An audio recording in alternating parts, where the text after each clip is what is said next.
आणि 4 गुंठ्याचं 40 गुंठे करण्याचं काम एकटा तलाठी करू शकत नाही। त्याच्यावरती उच्च अधिकाऱ्यांची सुद्धा त्याला संमती असणार आहे। जानकीबाईच्या नावावर 4 गुंठे जागा होती, तुमच्या अधिकाऱ्यांनी 40 गुंठे केली। म्हणजे याची जमीन त्याच्या नावावर तलाठी रातोरात करतात। माननीय भास्करराव जाधवांनी मांडलेली वस्तू ती खरी आहे। 4 गुंठ्यांची जमीन थेट 40 गुंठे कशी होते? महसूल यंत्रणेतल्या भ्रष्टाचाराचा एक धक्कादायक प्रकार आज विधानसभेत समोर आलाय। पालघर जिल्ह्यातील डहाणू तालुक्यातील बाडापोखरण येथील जमीन घोटाळा प्रकरणी तलाठी आणि मंडळ अधिकाऱ्यांना निलंबित करण्यात आले। या प्रकरणात पालघर दर्पणचे संपादक हेमेंद्र पाटील यांच्या सातत्यपूर्ण पाठपुराव्यामुळे अखेर बाडापोखरण जमीन घोटाळा उघडकीस आला असून दोषी अधिकाऱ्यांवर कारवाईची प्रक्रिया सुरू करण्यात आली आहे। या गंभीर प्रकरणावर विधानसभेत जोरदार चर्चा झाली असून चर्चेदरम्यान आमदार भास्कर जाधव यांनी प्रशासन उशिरा जागे झाल्याचा आरोप केलाय व 4 गुंठ्यांचे 40 गुंठे करण्यामागे वरिष्ठांचे संरक्षण असू शकते असा संशय देखील व्यक्त केलाय। या दरम्यान महसूल मंत्री चंद्रशेखर बावनकुळे यांनी कठोर कारवाईचे संकेत दिलेत। पाहूया या संपूर्ण प्रकरणावर विधानसभेतील चर्चा। अध्यक्ष महोदय छापल्याप्रमाणे बोला अध्यक्ष महोदय बोला बोला बोला बोला अध्यक्ष महोदय, या ठिकाणी प्रश्नकर्ते आमचे सुनील प्रभू आजारी असल्यामुळं ते काय नाहीत आणि आपल्या सभागृहाची प्रथा आहे की ते नसतील तर प्रश्न आपण घेतो। अध्यक्ष महोदय, प्रश्नकर्त्यांनी जो प्रश्न विचारलेला आहे, माननीय मंत्री महोदयांच्या उत्तरामध्ये प्रश्नकर्त्यांचे सगळे प्रश्न आणि सगळ्या अडचणींनी सगळे आरोप, झालेला भ्रष्टाचार, झालेली अनियमितता आपण उत्तरामध्ये मान्य केली आहे। काय उत्तर आहे आपलं? मी मुद्द्याच तेवढं घेतो की जानकीबाई जैतू भंडारी यांच्याशी नातेसंबंध असल्यासंबंधी आपण ज्या वेळेला अध्यक्ष महोदय वारस तपास करतो त्यावेळेला नातं काय असावं लागतं? ते ब्लड रिलेशन असावं लागतं। कोणतरी लांबचा नातेवाईक येऊन सांगतो की या मालकाचा मी नातेवाईक आहे आणि त्यांचं आपण आपल्या तलाट्यानी आपल्या सर्कल इन्स्पेक्टरनी त्याचं नाव लावून घेतलं। एवढ्यावर ते थांबले का? तर 1957 पर्यंत त्या जानकीबाईच्या नावावर 4 गुंठे जागा होती, तुमच्या अधिकाऱ्यांनी 40 गुंठे केली। म्हणजे याची जमीन त्याच्या नावावर तलाठी रातोरात करतात। हे डिजिटल 7/12 वगैरे वगैरे तुम्हाला माहिती आहे, मी काय तुम्हाला सांगायला नको अशातला भाग नाही। आता आपण आपल्या उत्तराच्या शेवटच्या भागामध्ये काय म्हटलंय, मी सगळं डिटेल्स वाचून दाखवत नाही, की जिल्हाधिकाऱ्यांनी त्याला कारणे दाखवा नोटीस बजावलेली आहे। कधी बजावले? ज्या वेळेला आपण एखादा प्रश्न टाकतो तेव्हा किमान 30 दिवस अगोदर तो प्रश्न विधिमंडळाकडे यावा लागतो। विधिमंडळाकडे या सन्मान्य सदस्यांनी प्रश्न टाकल्यानंतर तुमचा कलेक्टर जागा झाला आणि म्हणून डहाणू सारख्या ठिकाणी आज जमिनीचे भाव गगनाला भिडलेले आहेत।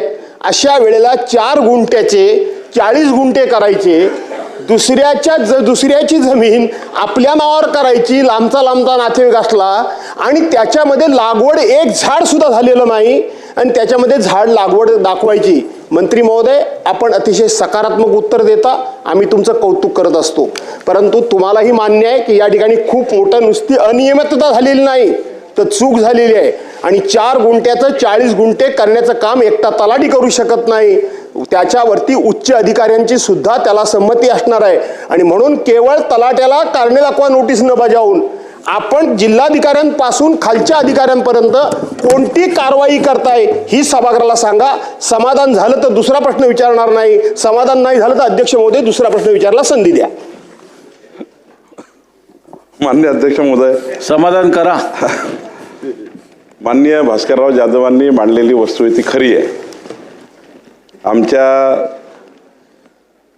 अधिकाऱ्यांनी म्हणजे यामध्ये तलाठी आणि सर्कल पहिले यांनी दोघांनी मिळून जी जानकीबाई 1986 मरण पावली,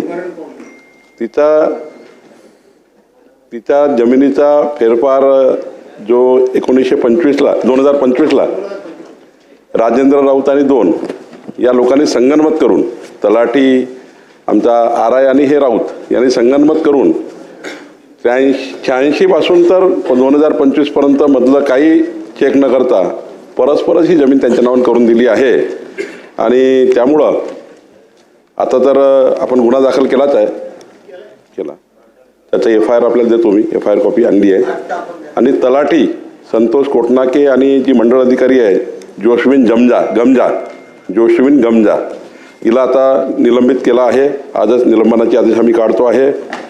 आणि दुसरं, या ठिकाणी गुन्हे दाखल केले आहे.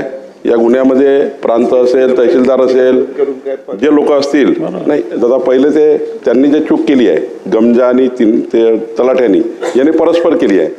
आणि जो गुन्हा दाखल केला आहे तो याच्या ठिकाणी याच्यावर पोलीस तपास करत आहे.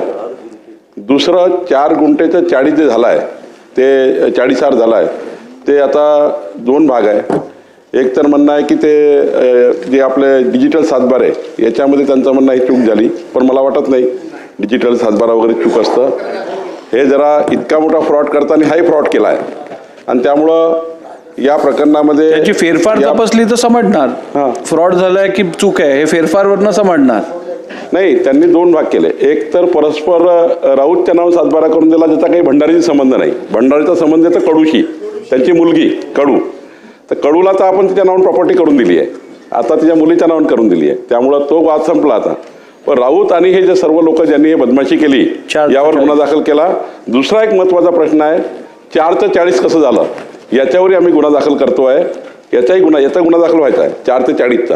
त्यामुळे याच्यावरही गुन्हा दाखल करू याही प्रकरणात.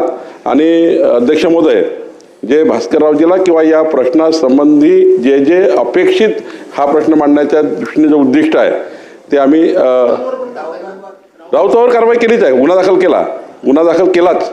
आता आपल्याला तलाठी, मंडळ अधिकारी आणि 4 ते 40 करणारे यांचाही त्या ठिकाणी आम्ही गुन्हा दाखल करू. भाडा प्रकरणाचा नेमकी काय विषय आणि कशा प्रकारे याच्यावरती LAQ लावल्यानंतर कारवाई करण्यात आली आहे? भाडा प्रकरणमध्ये जो 4 गुंठ्याचा सातबारा होता तो महसूलच्या अधिकाऱ्यांना सोबत घेऊन राजेंद्र राऊत ह्या भूमाफियाने 40 गुंठ्याचा केला. याबाबत जुलै 2025 मध्ये मी डहाणूच्या तहसीलदारांकडे त्यांच्या निदर्शन आणून दिलं, त्यांना तक्रार दिली. त्यानंतर त्यांनी एखाद महिन्यानंतर साधारण त्याचे तो सातबारा पूर्ववत केला. परंतु दोषी जे अधिकारी आहेत त्याच्यामध्ये तलाठी असतील, मंडळ अधिकारी असेल आणि बाकी जे दोषी आहेत त्यांच्यावरती कोणतीही कारवाई केली नाही. त्याचाच हा राजेंद्र राऊत जो आहे त्याला पण नोकरी तहसीलदाराने दिली होती. आणि ज्यावेळी आता नागपूरच्या हिवाळी अधिवेशनामध्ये आमदारांनी हा तणांगी प्रश्न उपस्थित केला आपल्या बातमी आणि बाकी तक्रारीच्या अनुषंगाने, त्यानंतर तहसीलदारांनी तातडीने त्याच्यात गुन्हा दाखल केला त्या राजेंद्र राऊत आणि अजून एकावरती. पण इतर कोणत्याही अधिकाऱ्यांवरती त्यांनी कारवाई केली नव्हती. आज जो विषय पुन्हा विधानसभेमध्ये आमदार महोदयांनी जेव्हा उपस्थित केला तेव्हा महसूल मंत्र्यांनी ह्याच्यामध्ये तातडीने दखल घेऊन एक तलाठी आणि एक मंडळ अधिकारी ह्याला निलंबित केलं. परंतु ह्या संपूर्ण प्रकरणामध्ये डहाणूचे जे तहसीलदार आहेत सुनील कोली हे ह्यांच्यावरती कोणती कारवाई झाली नाहीये. कारण सुनील कोली हा असा अधिकारी आहे गेल्या अनेक वर्षापासून त्यांच्या विरोधात अनेक तक्रारी झाल्या, अनेक विषय झाले, पण कोणत्याही प्रकरणामध्ये त्यांच्यावरती कलेक्टर असतील का कोणी डिपार्टमेंट कारवाई करत नाही. हे का? माझी ह्या बातमीच्या अनुषंगाने सगळ्यांना आमदार महोदयांना आणि बाकी मंत्र्यांना एक विनंती आहे की ह्या 40 गुंठे जागा ह्या प्रकरणामध्ये ज्या ज्या अधिकाऱ्यांनी ह्या राजेंद्र राऊतला पाठीशी घातलेला आहे त्याच्यावरती योग्य ती कारवाई करण्यात यावी. पालघर जिल्ह्यामध्ये खास करून अध्यक्ष महोदय, पालघर जिल्ह्यामध्ये मोठ्या प्रमाणात मंत्री महोदय एक यंत्रणा काम करते या सगळ्या बाबतीत. आपण आता हा पहिला इकडे आला आहे सुनील प्रभूच्या माध्यमातून. आता हे वारंवार तुम्हाला तुमच्या ऑफिसमध्ये किंवा बाकीकडे दिसेल. तिकडे निवृत्त तलाठी असतील, सर्कल निवृत्त झाले असतील, त्यांना त्याच ठिकाणी म्हणजे त्याच एरियामध्ये वेगळ्या पद्धतीने कॉन्ट्रॅक्टवरती नेमून भूसंपादन अधिकारी म्हणतील किंवा काय म्हणतील अशा पद्धतीने त्यांना त्याच ऑफिसमध्ये रिटायर झाल्यानंतर सुद्धा 5-5, 7-7 वर्ष कामाला ठेवण्यात येते. आता ही पद्धत असल्यामुळे अध्यक्ष महोदय ह्या ज्या लॅप्सेस असतात, ज्यांचे वारस नाही आहेत किंवा ज्यांचे जमिनीच्या आपसातले विवाद सेटल झाले असतील त्यांचे सगळ्या माहिती काढून पुन्हा त्याच्यामध्ये काय करता येईल का हा प्रकार पुन्हा डहाणूमध्ये खास करून अध्यक्ष महोदय त्या डहाणूच्या परिसरात पालघरमध्ये, वाडामध्ये अशा ठिकाणी चालत आहे.